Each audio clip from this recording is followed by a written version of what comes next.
새는 날아가면서 뒤돌아보지 않는다. 무명의 이름으로 류시화. 외출해서 돌아오니 20대 초반의 청년이 대문 앞에서 기다리고 있었다. 주소를 어떻게 알았는지 몇 시간이나 기다렸다고 했다. 머리도 길고 평범하지 않은 차림의 그는 나에게 대뜸 명상을 가르쳐 달라고 했다. 진리를 깨닫는 것이 자기 인생의 목표라는 것이었다. 나는 명상을 잘 알지 못하니 절이나 명상센터에 가라고 해도 들으려 하지 않았다. 깨달음을 얻지 못했기 때문에 다른 사람을 가르칠 수 없다고 아무리 설명해도 그는 포기하지 않았다. 고집센 청년이었다. 그래서 다른 방법을 쓸 수밖에 없었다. 나는 태도를 바꿔 내가 명상하는 곳으로 함께 가자며 그를 차에 태웠다.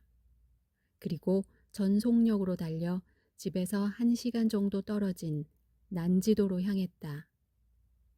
지금은 꽃과 나무가 있는 생태공원으로 바뀌었지만 당시는 서울의 모든 쓰레기가 집결하는 매립지였다. 나는 어리둥절해하는 그를 잠깐 내리게 하고는 재빨리 차를 몰고 떠났다.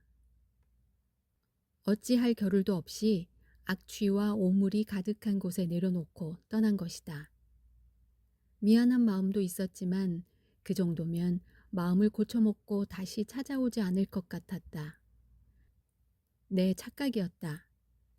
한밤중에 초인종이 울려 대문을 여니 지쳐서 후줄근해진 그가 서 있었다. 난지도에서부터 몇 시간을 걸어왔다고 했다. 다시 돌려 세울 수도 없어 하룻밤만 자고 떠나기로 하고 들어오게 했다. 그러나 하룻밤이 아니라 2해를 그는 나와 함께 살았다.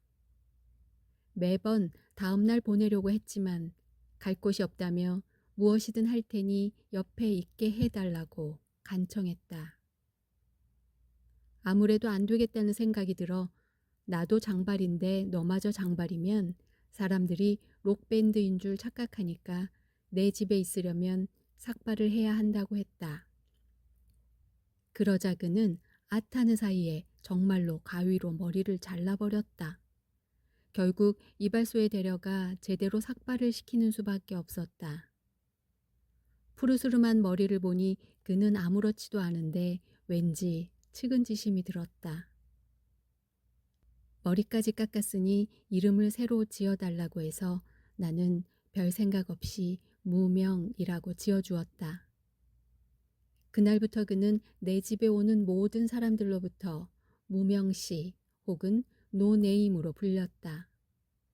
무명은 꾸준히 일을 도맡아 했다. 낯선 방문객을 막는 문지기가 되었고 내가 여행을 떠났을 때는 집을 지켰다. 개를 돌보고 화초에 물을 주고 마당에 잡초 뽑는 일도 그의 몫이었다. 그는 집사이고 잔심부름꾼이었으며 짐꾼이고 벙어리였다. 내가 잡담을 싫어했기 때문에 거의 입을 다물고 살아야 했다. 시킨 것도 아닌데 내가 잠자리에 들기 전에 먼저 잔 적도 없었다. 이것은 심야형 인간인 나 때문에 날마다 새벽에 잠들었음을 의미했다. 그리고 아침 일찍 일어나 뒷산에 약수를 떠오고 집 안팎을 청소했다. 내가 명상할 때는 근처에 얼씬거리지도 못하게 해서 명상도 배우지 못했다. 명상을 배우고 싶으면 다른 데로 가라고 윽박질렀기 때문이다. 사람들이 모여 진리를 이야기하고 깨달음에 대해 논할 때도 무명은 그 자리에 낄 수 없었다. 그럼에도 손님들의 뒤치다거리는 언제나 그의 몫이었다. 우리는 갑자기 헤어졌다. 내가 여러 일들과 관계에 지쳐 서울 생활을 청산하고 제주도로 이사하게 되었기 때문이다. 충동적으로 결정한 일이었다. 가진 돈을 남에게 빌려주었다가 떼이는 바람에 나 역시 무일푼에 가까웠다. 헤어지면서 무명에게 제대로 돈도 쥐어주지 못했고 그가 받으려 하지 않아 억지로 주머니에 구겨 넣어야 했다. 우리는 잠깐 포옹을 했고 이삿짐 트럭이 재촉하는 바람에 그 길로 헤어졌다. 돌아볼 사이도 없이 그의 모습이 골목길에 가려졌다. 그렇게 이제는 남의 집이 된 대문 앞에 그를 남겨두고 떠났다. 세월이 붙잡을 수도 없이 흘러갔고 가끔씩 그가 생각났지만 내가 그에 대해 아무것도 모른다는 사실을 깨달았다. 원래 상대에 대해 일일이 캐묻는 성격이 아니지만 나는 그의 본명도 제대로 기억하지 못했다. 그는 언제나 노네임이었으며 어려서 어머니를 잃고 외할머니 손에서 컸다는 것밖에는 그의 성장 배경에 관해 알지 못했다. 그저 이튿날이나 다음 주면 떠날 것이라 여기고 2해가 흘렀을 뿐이다. 헤어지면서도 어디로 갈 것인지 연락할 곳은 있는지조차 묻지 못했다. 그럴 때가 있는 것이다. 갑자기 모든 것이 불확실해져서 나 자신의 연락처조차 불분명할 때였다. 우리는 또 만나자라는 말도 하지 못하고 그렇게 헤어졌다. 어느 겨울날 폭설이 내려 마당에 눈을 쓸고 있는 그에게 내가 장난삼아 눈뭉치를 던진 적이 있는데 그는 머리에 눈뭉치를 맞고도 하던 일을 묵묵히 계속했다. 한 번은 떨어진 감을 몰래 숨어서 던진 적도 있었다. 그는 그냥 미소 지었다. 그런 소소한 기억들 외에 그에 대해 아는 사실이 전무했기 때문에 그는 그렇게 내 기억 속에서 멀어져 갔다. 그 후 사람들이 찾아와 무엇인가를 배우겠다고 할 때마다 나는 가능하면 문을 열어주었다. 아마도 무명에 대한 미안함이 마음속에서 작용했을 것이다. 그래서 집에 사람들이 늘 북적였다. 그리고 다들 금방 떠나갔다. 그러면 또 다른 사람이 빈자리를 차지했지만 무명의 빈자리는 누구도 채우지 못했다. 그로부터 15년쯤 흘러 우리는 우연히 마주쳤다. 서울 인사동 부근에서 몇 명의 승려가 맞은편에서 걸어왔는데 그 속에 그가 있었다. 우리는 누가 먼저랄 것도 없이 서로를 알아보았다. 옛날에도 삭발을 하고 있었기 때문에 그를 금방 알아볼 수 있었다. 우리는 반갑게 손을 마주 잡았다. 말이 필요 없었다. 그도 나도 미소를 짓고 있었지만 눈에는 반가움의 눈물이 그렁거렸다. 여전히 삭발을 하고 있었지만 예전의 그가 아니었다.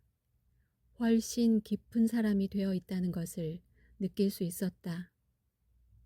말 없는 가운데 그의 존재가 그것을 말해 주었다. 어떤 영적 깊이가 마음의 굳건함이 느껴졌다. 그간의 안부도 묻지 못하고 손만 마주잡고 서로를 쳐다보고 있는데 저만 치서 기다리던 승려들이 무명 스님 하고 불러 우리는 이내 헤어져야 했다. 그것이 그의 진짜 본명인지 별칭인지 모르지만 그는 여전히 무명으로 불리고 있었다. 이번에는 그가 나를 길에 세워두고 합장을 하며 떠나갔다. 인생에서 많은 스승을 만나고 그들의 가르침을 따랐으나 나는 무명만큼 순종의 삶을 실천하지 못했다. 나의 에고를 굴복시키는 대신 영리함을 무기로 내 에고의 살 길을 찾았다. 축복은 하심을 통해 스스로 받는 것임을 알지 못했다. 외부의 힘에 의해 깨진 알은 생명이 끝나지만 내부의 힘에 의해 깨진 알은 새로운 삶이 시작된다. 위대한 일은 언제나 내부에서부터 시작된다. 사막에서 수행하던 초기 기독교 교부들의 일화가 있다. 요한이라는 난쟁이가 유명한 원로 교부를 찾아왔다. 모두가 그를 난쟁이라고 무시하자 원로는 나무 막대기 하나를 가져다 땅에 꽂으며 요한에게 말했다. 너는 날마다 우물에서 물을 길어다 이 나무에 물을 주거라. 열매가 열릴 때까지 그렇게 하라. 우물이 아주 멀리 있었기 때문에 요한은 저녁에 물을 길러가면 새벽녘이 되어야 돌아오곤 했다. 그는 하루도 빠짐없이 물을 길어 날랐다. 그렇게 3년이 지난 후 그 잘린 나무가 소생해 싹이 트더니 열매가 열렸다. 원로는 그 열매를 따서 다른 수도자들에게 말했다. 와서 이 순종의 열매를 맛보라. 고행에 가까운 물 깃는 작업을 통해 요한은 애고를 버렸다. 그는 나무가 아니라 자기 자신에게 물을 준 것이다. 그리하여 훗날 그 원로 교부보다도 위대한 스승이 되었다. 현재 이집트 사막의 수도원에는 아직도 그 순종의 나무가 자라고 있다고 한다.